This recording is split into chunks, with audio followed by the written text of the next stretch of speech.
Le Havre, le Latour est taqué au terminal de France.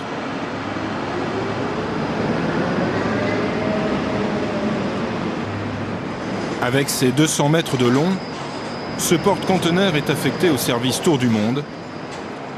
Il rallie l'Europe à l'Australie en un peu moins de 50 jours.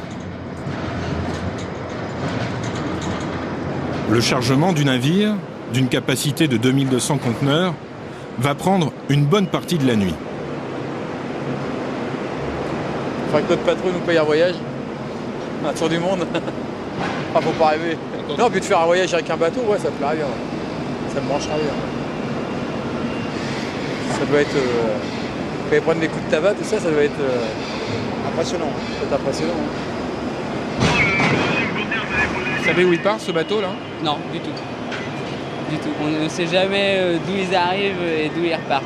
Moi, je gère les portiques, c'est tout.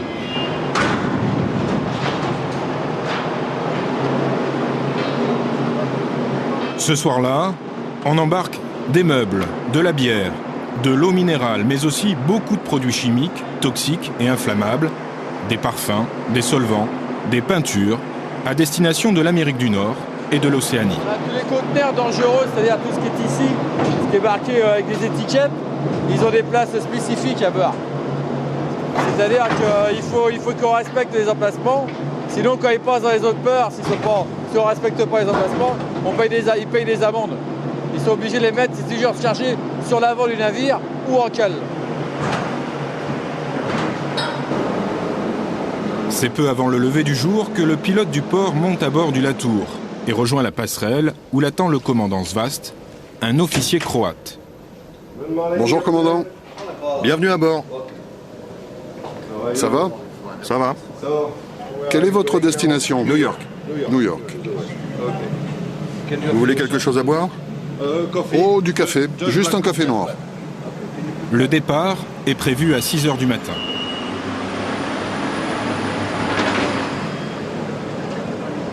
Des horaires stricts auxquels le moindre manquement signifie une perte d'argent pour l'armateur. Un porte-conteneur, c'est fait pour rester le moins de temps possible à quai.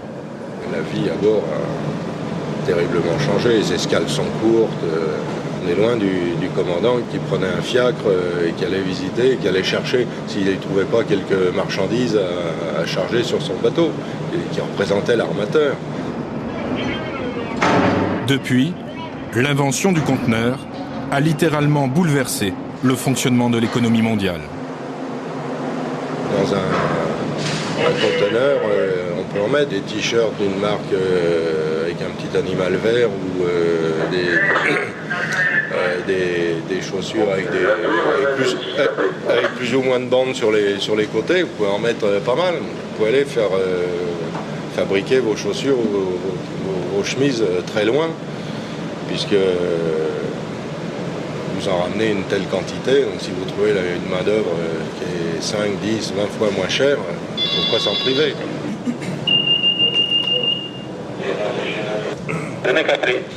D'accord. Fontaine.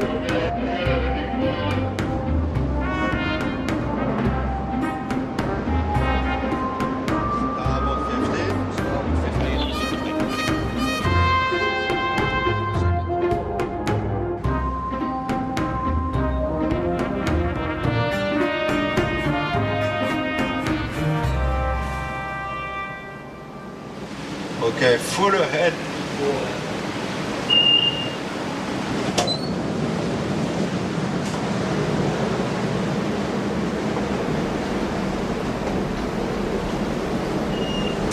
La voie est libre. Le pilote peut désormais quitter le navire.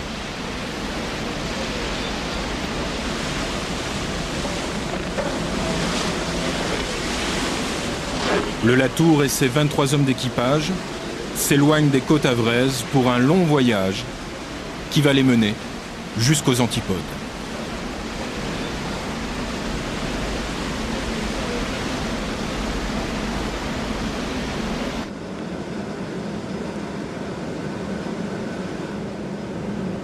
À 22 nœuds de moyenne, 40 km/h, le Latour progresse dans l'océan Atlantique. Un peu moins de 7 jours sont désormais nécessaires pour atteindre le continent américain là où il fallut plus de 2 mois à Christophe Colomb. Finalement, depuis plus de 5 siècles que des marins traversent cet océan, seule la mer et ses humeurs n'ont pas changé. Alors une fois de plus, même si l'exercice est connu par cœur, on répète les consignes d'évacuation. C'est important, après d'avoir fermé la combinaison, d'enrouler ce truc-là 3 fois.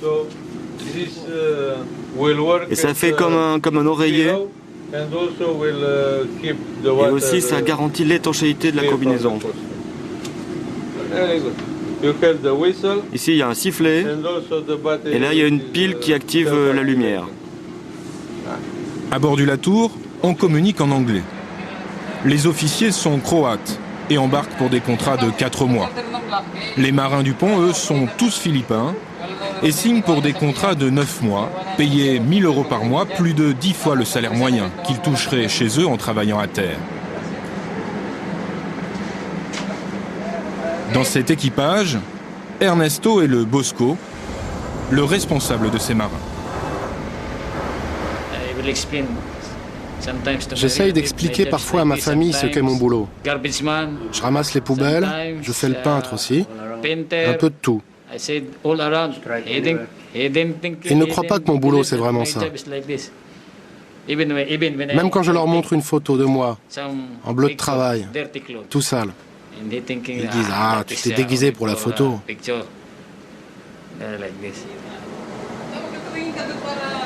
Rodolfo, le marin au bandeau, est le doyen de cet équipage. 58 ans, dont 35 passés sur des bateaux. Les marins, ils sont millionnaires pour un mois. Et puis pour combien de mois de misère? Les marins économisent leur salaire pendant 9 mois, mais quand ils reviennent à la maison, on les appelle les millionnaires d'un jour. Après 2 ou 3 mois sans travailler, ils ont tout dépensé. Alors ils reviennent voir leur compagnie et ils demandent à s'embarquer à nouveau sur un bateau, parce que tout l'argent est parti.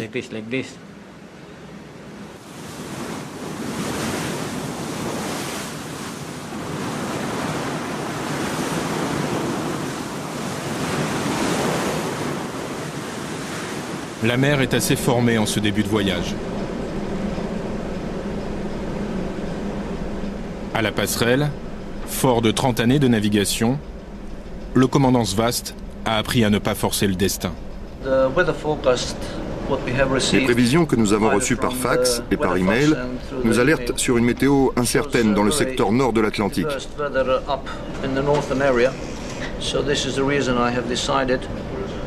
Vous pouvez voir cette grande dépression en formation ici. J'ai donc choisi de faire route un peu plus au sud pour éviter une houle trop forte. L'Atlantique a donc décidé de nous tester un peu.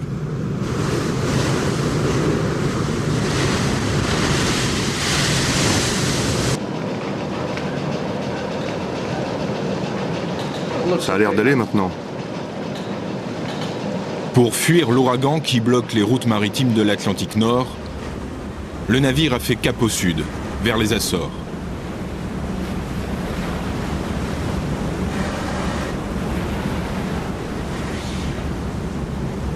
Ça recommence à rouler, donc on va garder cette allure.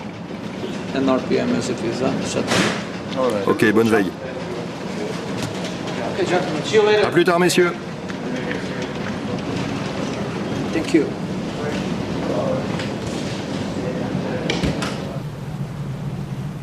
Pendant 2 jours, le Latour va être chahuté par la météo. Rien de dramatique, mais à bord, chaque coup de tabac fait ressurgir les souvenirs. C'était il y a bien longtemps dans l'océan Indien. J'étais sur un vieux bateau, assez lent, pas très puissant. Nous avons croisé la route d'un ouragan, enfin ce qu'on appelle là-bas une dépression tropicale. Pendant 48 heures, j'ai pas dormi. J'étais à la passerelle tout le temps. La nuit et le jour avaient la même couleur, noire.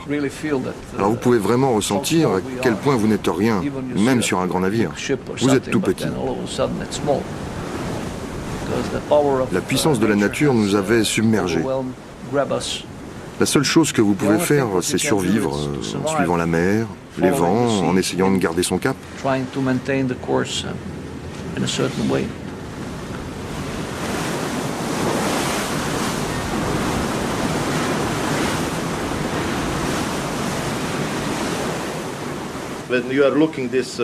Ah, je me rappelle, d'une fois, il y avait des vagues, elles avaient l'air hautes comme des montagnes. Quand j'ai vu ça, croyez-moi, je me suis dit, est-ce qu'on va s'en sortir vivant? Croyez-moi, je suis pas peureux. Croyez-moi, je suis pas un froussard. Mais à ce moment-là, je me suis vraiment demandé si j'allais revoir ma famille. Vous me croirez peut-être pas, mais j'ai embrassé une dernière fois la photo de la famille. Je pensais jamais les retrouver.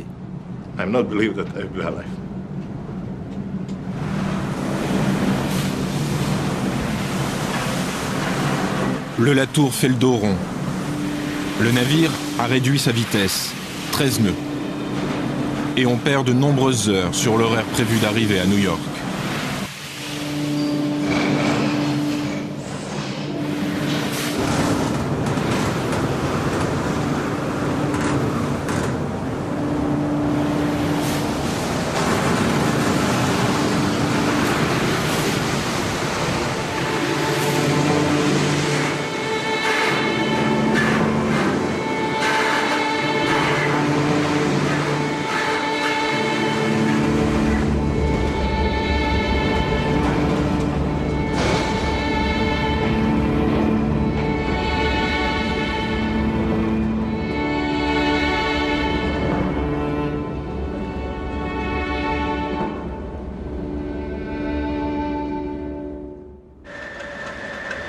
En salle des machines, les mécaniciens ne quittent pas leur moteur des yeux.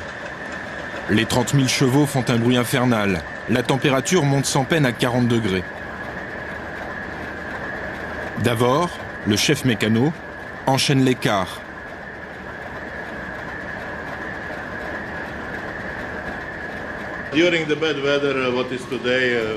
Quand il y a du mauvais temps comme aujourd'hui, on doit être très attentif à la puissance du moteur. Du mauvais temps, ça signifie de grandes vagues dehors. C'est comme si vous vous retrouviez sur une route de montagne avec votre voiture. Vous ne pouvez pas conduire à 100 km/h. Il faut réduire la vitesse. C'est pareil ici.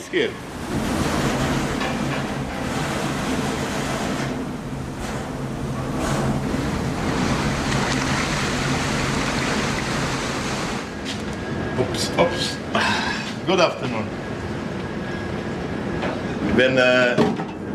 Quand les gens en France regarderont votre reportage, ils vont croire que l'on est tous ivres. Mais on ne l'est pas. On titube à cause du mauvais temps et du roulis.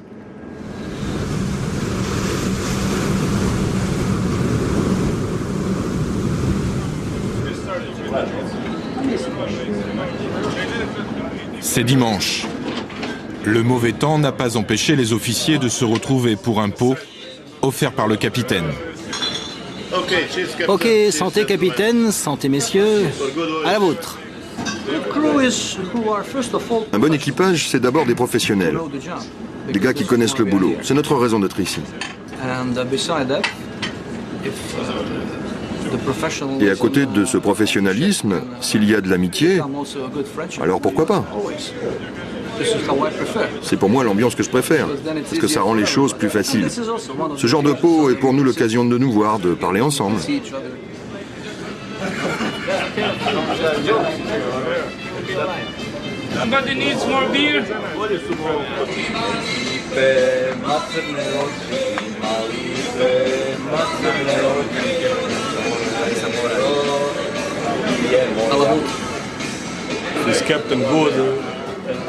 Si le capitaine est bon, l'atmosphère sur le bateau sera bonne aussi. C'est agréable. C'est dimanche après-midi, vous pouvez prendre une bière, un truc à manger, c'est très sympa.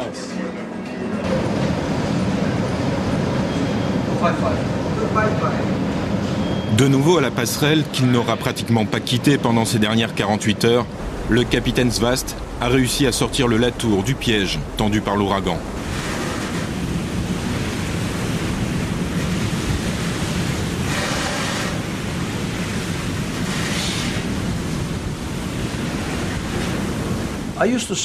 J'ai coutume de dire qu'il ne sert à rien d'affronter toute la puissance du mauvais temps.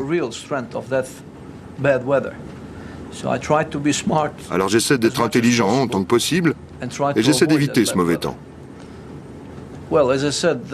C'est toujours une question de balance entre la sécurité et le timing. Sinon je sais que tout le monde viendra me dire « Pourquoi t'as pas fait ci? Pourquoi t'as pas fait ça ?» Déjà 12 heures de perdu sur l'horaire prévu d'arriver à New York. Le Latour pourra-t-il rattraper son retard?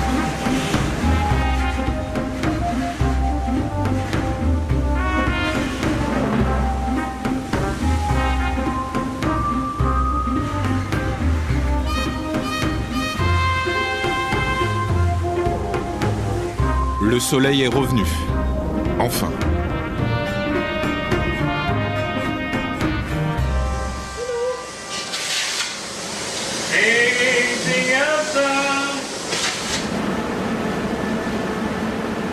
Le Latour a 12 heures de retard sur son horaire prévu d'arriver à New York.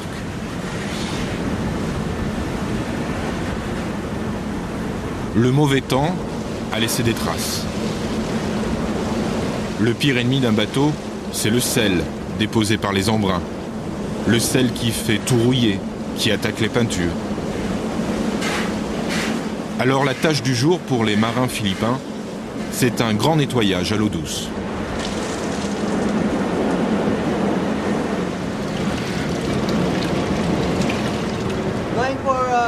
C'est l'heure du break. On va se changer au vestiaire et on se retrouve tous au réfectoire.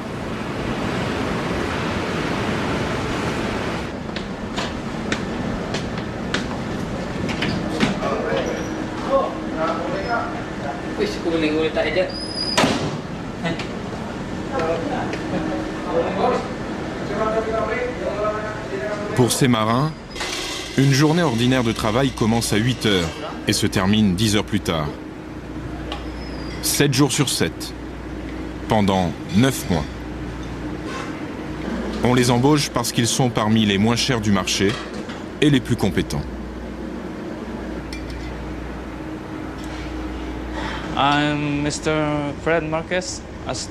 Je m'appelle Fred Marquez. Je suis steward. Je fais surtout du ménage. Je prépare les tables. Je fais un peu de cuisine et je nettoie les chambres des officiers.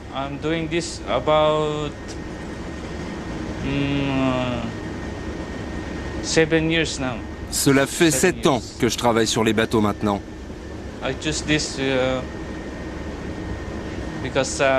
J'ai choisi ce métier pour gagner un peu plus d'argent, bien sûr pour aider ma famille. Aux Philippines, c'est tellement difficile de trouver un vrai boulot. Et alors, qui vous sert le petit déjeuner? Je me sers tout seul. Parce que personne ne me sert.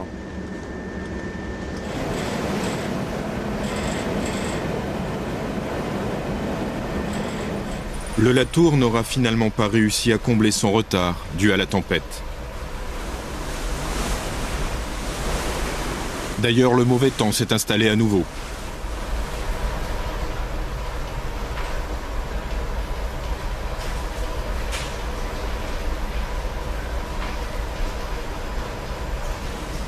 Après 6 jours de navigation depuis le port du Havre, on s'approche enfin des côtes américaines.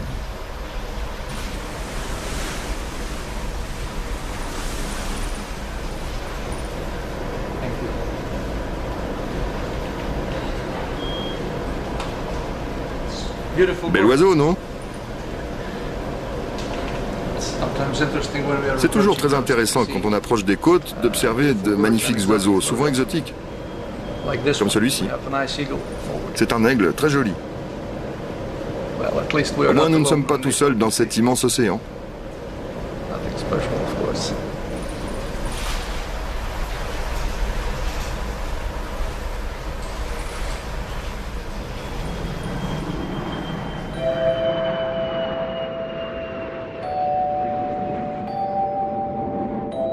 New York, première escale du Latour.